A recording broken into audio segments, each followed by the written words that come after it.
Almantasha Realty presents yet another masterpiece set in the heart of Mumbai that promises to elevate your lifestyle. Welcome to The Universe, a residential tower that offers more than just four walls. This project offers you your own space, your own universe wrapped in these spacious 1 and 2 BHK apartments that are meticulously designed and smartly planned. Find all modern specifications that are specifically curated for you here. Here you are offered your own space, your own universe. Supreme court ने बढ़ाई विधायक जितेंद्र आव्हाड की मुश्किलें। अनंत कर्मू से मारपीट मामले में दिए फिर से जांच के आदेश। विधायक समेत ठाणे एनसीपी कर रही है राहत का दावा।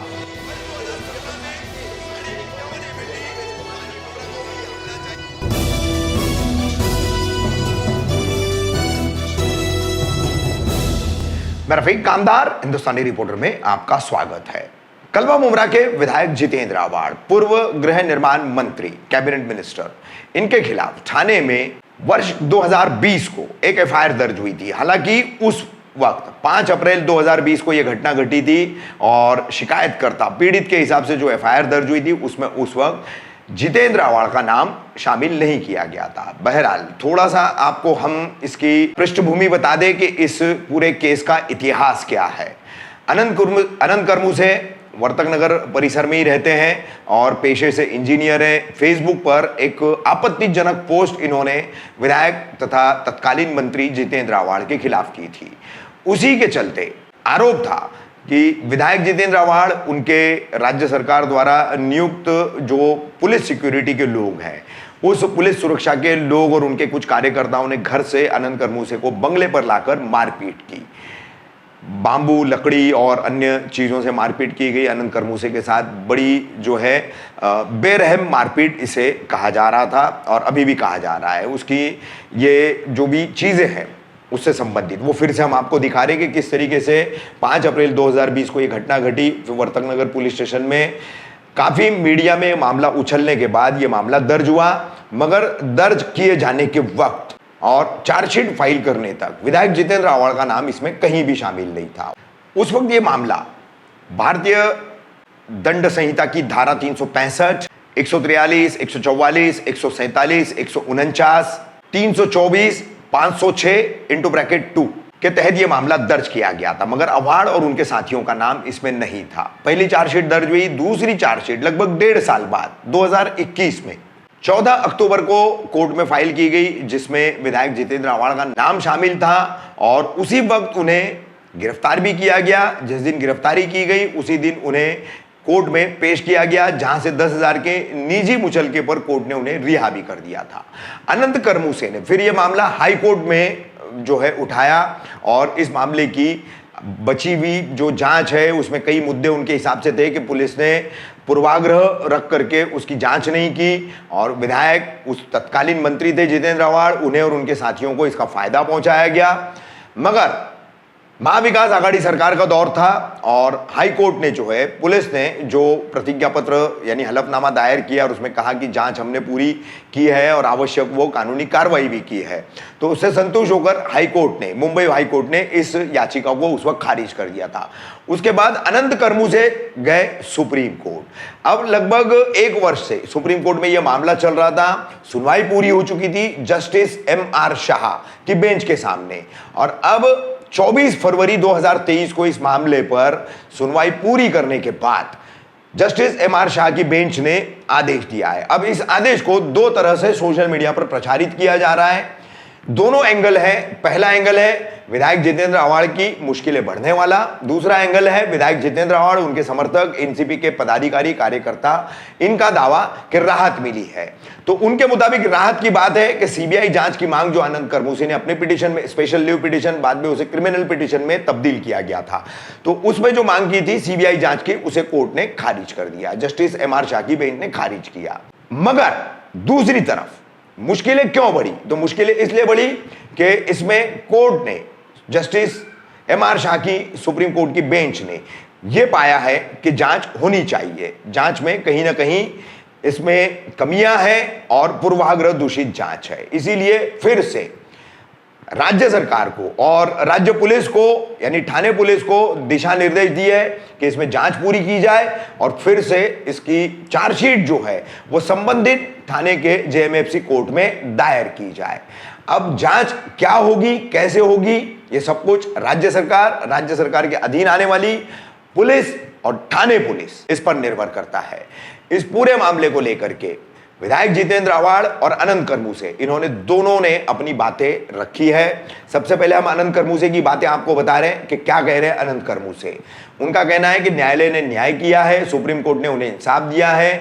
एक तरह से वो इसे री इन्वेस्टिगेशन कह रहे हैं, एक तरह से ये फर्दर इन्वेस्टिगेशन है, यानी बची हुई जांच पूरी करना। री इन्वेस्टिगेशन में पूरी जांच आएगी। अब निर्भर करता है पुलिस के ऊपर और राज्य सरकार के गृह विभाग के निर्णयों के ऊपर। मुझे भरोसा है कि जो हुआ वो न्याय, अभी मैं बोल सकता हूँ कि 3 साल बाद ही सही, लेकिन न्याय की दिशा में मेरा पहला कदम चला है। इसके पहले भी जो इन्वेस्टिगेशन हुआ था वो बायस था एंड उसी पे भरोसा नहीं था, इसके लिए मैं सुप्रीम कोर्ट तक गया।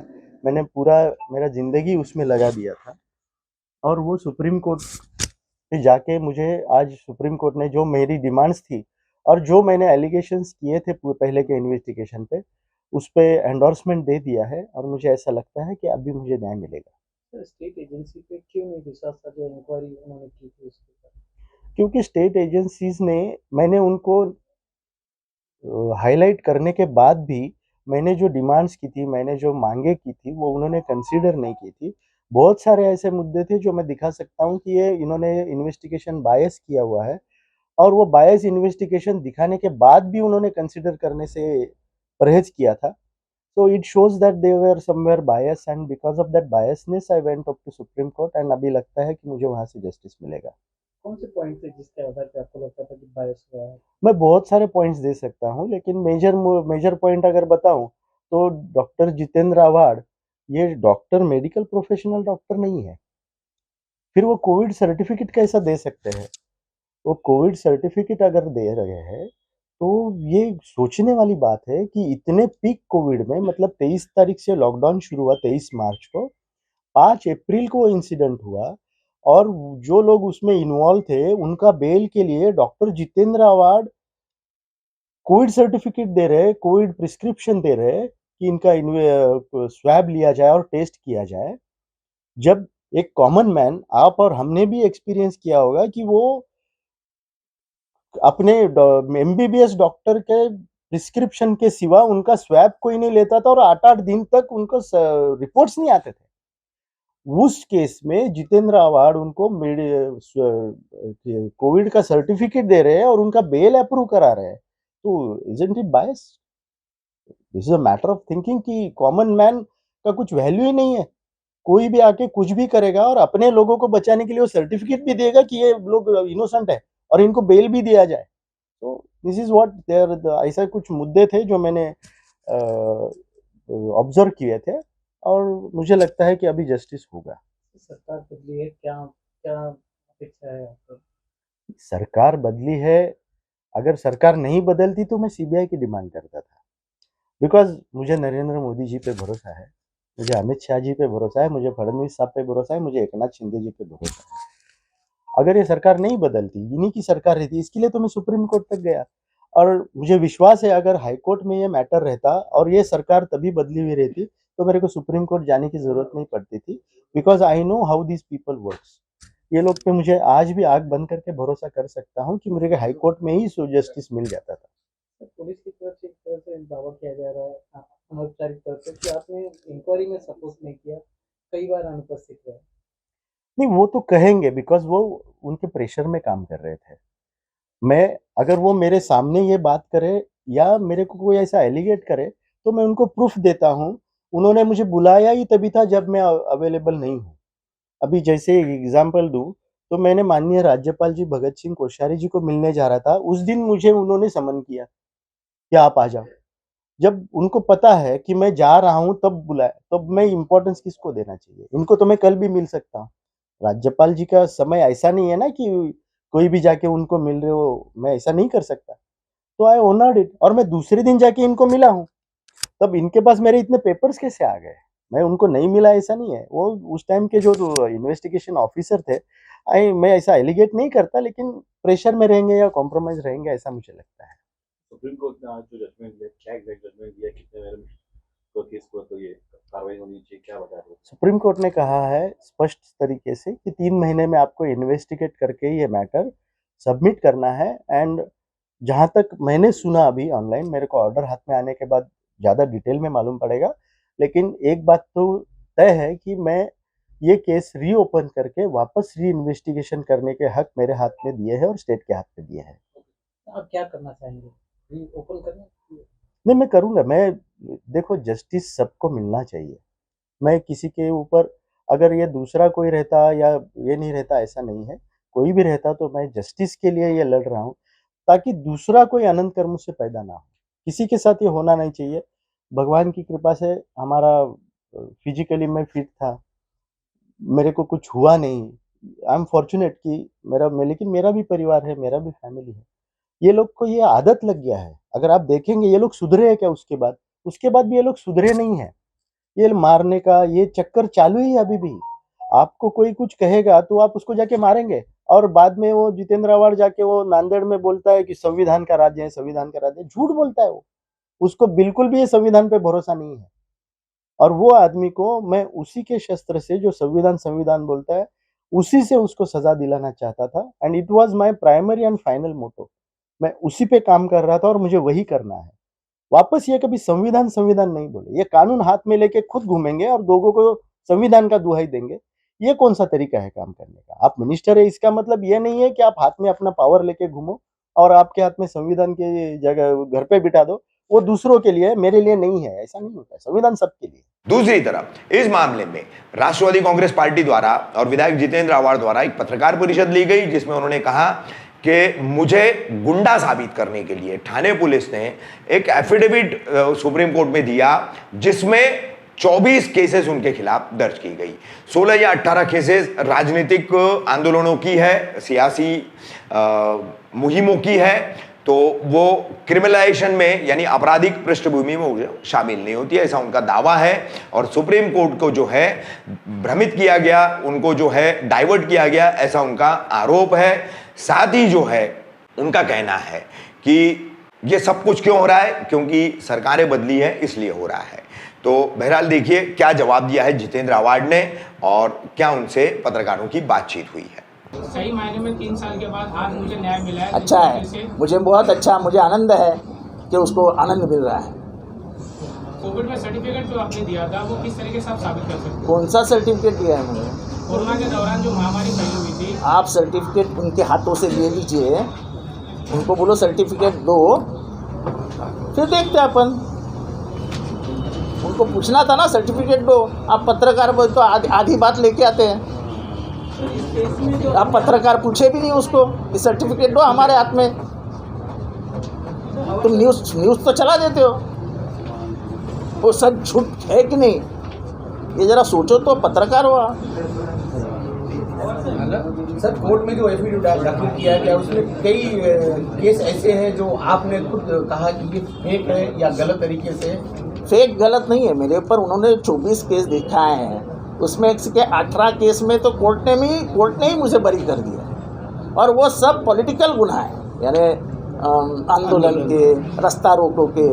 मैं पॉलिटिकल आदमी हूँ, मुझे गर्व है कि मेरे ऊपर वो गुनाह है। अगर मैं आंदोलन करूँगा तो कार्यकर्ताओं में जोर आता है ना कि हमारे नेता ही आंदोलन में है, नहीं तो आप आगे बढ़ो, मैं कपड़े संभालता हूँ, ऐसा नहीं चलता मेरे में वो नहीं है। पर वो तुम मुझे क्रिमिनल बताने के लिए थाना पुलिस ने सुप्रीम कोर्ट में दायर किया, ये देखो ये क्रिमिनल है। एक अधिकारी इस तरह से जो दाखिल करता है, शर्म की बात है कि मेरे ऊपर जो 2 गुनाह दाखिल हुए उस वक्त पुलिस ने दाखिल करवाए जबरदस्ती, 354 और चित्रपट का, वो दोनों गुनाह उनको सर्वोच्च न्यायालय में ये केस टाइट कर दी थी, इसलिए दाखिल हुआ। वो कैसे कह सकते, कौन सा उनके पास कौन सा जांच एजेंसी का रिपोर्ट है जो वो कह सकते हैं कि मैंने 2 समुदाय में दंगा फसाद करने का प्रयास किया। इतना बड़ा स्टेटमेंट सर्वोच्च न्यायालय में करना क्या पुलिस को शोभा देता है? अगर जरा शर्म हो तो माफी मांग लो।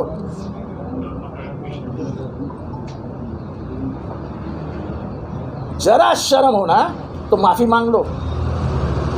जिंदगी भर जिस आदमी ने अपनी जान की बाजी लगा के दो समाज को इकट्ठा रखा, उसके ऊपर ये आरोप लगा रहे हो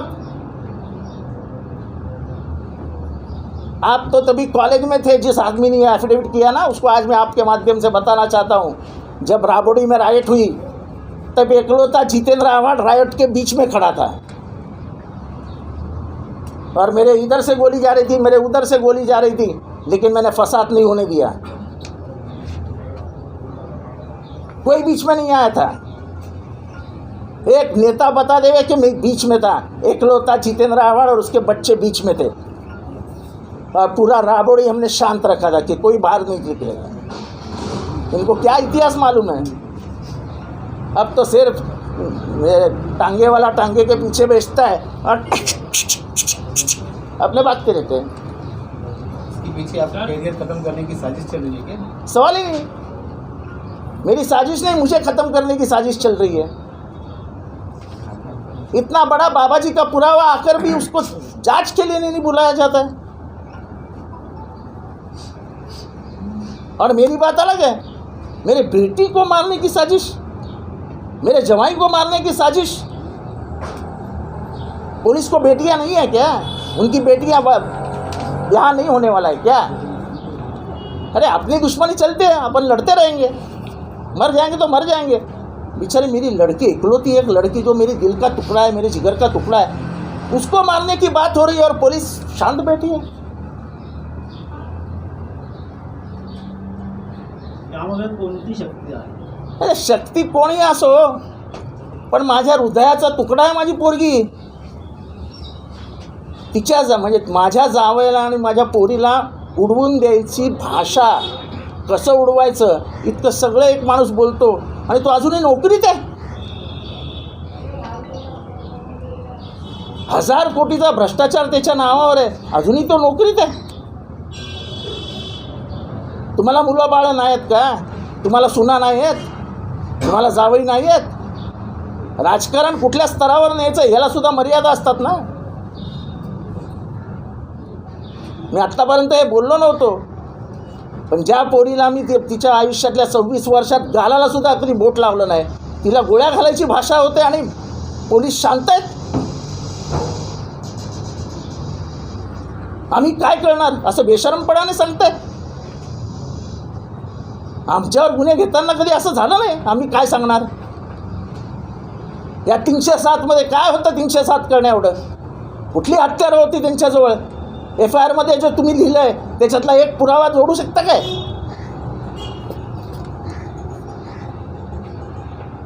सर अनंत चतुर्वेदी का कहना है कि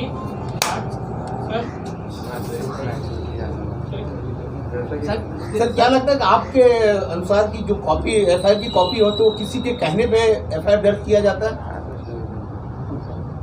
हाँ, हमको अधिकारी का नाम भी मालूम है जो FIR जाके बनाता है। हमको उस अधिकारी का नाम भी मालूम है जो जाके FIR बनाता है। क्या नाम है उसका? बताएंगे बराबर वक्त आने पे। देखो एक बात ध्यान में रख लो, हम लड़ने से नहीं डरते, क्योंकि हम कोई बुरा, कोई गंदा काम नहीं करते।